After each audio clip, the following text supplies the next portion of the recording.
I read that you're working on a series together with David Fincher. We are starting February 1st. We'll launch House of Cards. Yeah. All 13 episodes, same day in the U.S. and in Sweden, and then which is the entire first season of the new series. That David is the executive producer, directed the first 2 episodes, and has overseen the production of the entire show. Okay. Are you working on any movies as well, or is it only TV series? Our original program is all TV series right now. Okay. Yeah, but he's been amazing to work with. He's a perfectionist in the best sense of the word, and has produced an amazing television show that I think you're going to really love.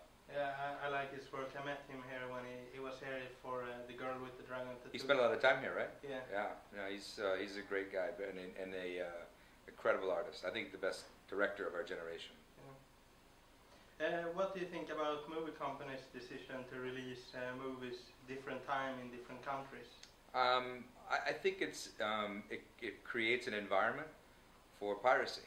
I think when you create with the internet has created a global distribution platform and a global marketing platform, and that people use it only as a marketing platform, when actually the opportunity is to use the internet as a global distribution platform. So when you create desire, you could also fulfill. Where I worry that with all these multiple windows around the world, that you create a pent-up demand for a series, for a movie, and that eventually people will just get to it however they want, however they can. Yeah, I bought stuff from Amazon because they're already out on Blu-ray before they get to the theaters here. Right, right. Do you think we're working on collapsing those windows. Like I said, it's unusual that we're launching our series, at the same time all over the world, but we are. I really appreciate that. I'm looking forward to that show. Yes. Do you think the movie companies will realize that they have to change, or do? I think so. In Latin America, we accelerated the window for the Hunger Games pretty dramatically, and we released Hunger Games for Netflix subscribers the same day that it was available on DVD and VOD, which was a big change in the market. But that came about because the piracy has already destroyed the DVD market there. So I don't think we should wait until the markets get destroyed to try new things. A question I got. I tried out Netflix yesterday, the US version. Why? And I like the show Family Guy and other shows. You're on season 9 there, but they're airing season 11 right now. Why are you so much behind? On that particular one, I'm not sure. Typically, we come on after the broadcast of the season, and in some shows, because of existing contracts, we're slower behind. Okay. Would you be looking to taking in Swedish TV series into Netflix, or? Definitely. I mean, I think in the U.S. we have the Swedish version of Wallander. It's very, very popular in the U.S. And we also have the BBC version. But I think what's great is that Sweden has such a wonderful, rich culture of movie and television production that the quality of the programming is so great, and we should travel really well.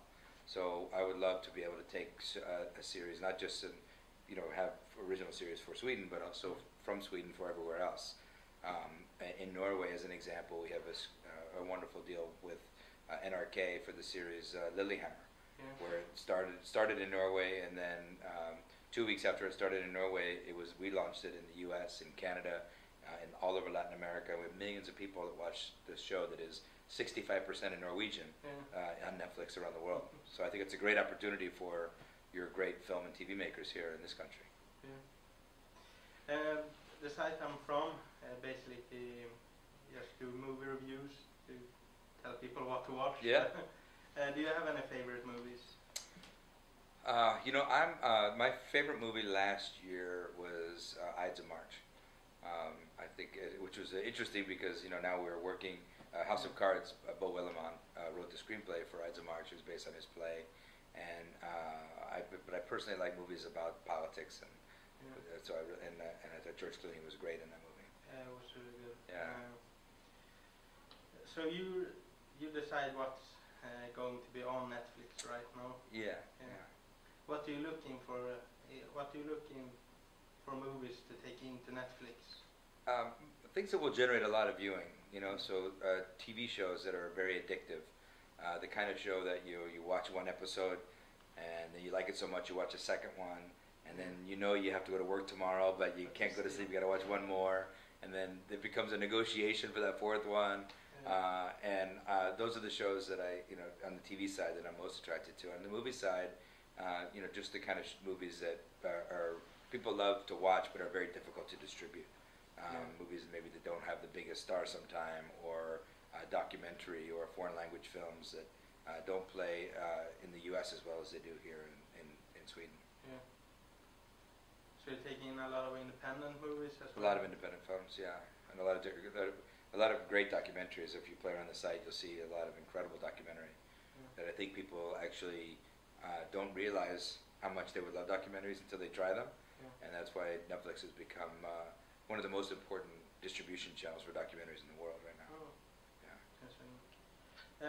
How do you find these independent movies? Do you go to film festivals? Or? I have a great team who focus specifically on independent product, and they do attend the festivals, and they do attend distributor screenings and agency screenings, and we are sought after by a lot of filmmakers to take a look at their products. Yeah. So it's my team is about making great deals, but also about understanding pop culture and the movies that are kind of out in the mix. So. Yeah. Do you think there will be any? How soon do you think there will be 3D movies on Netflix? 3D. I think it's a fun, interesting technology that I think that takes a lot of broadband data to its support. So I think as we get better and better about compression and the hardware better supports it, we'll certainly be right behind it.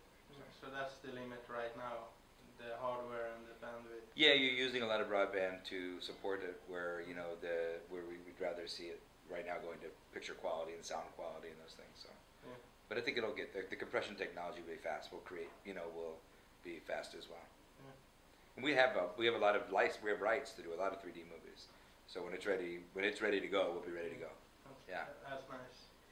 A question I always ask the people I interview: who do you want to play you in the movie of your life? What is it? I bet nobody ever says anybody worse looking than they are. Right?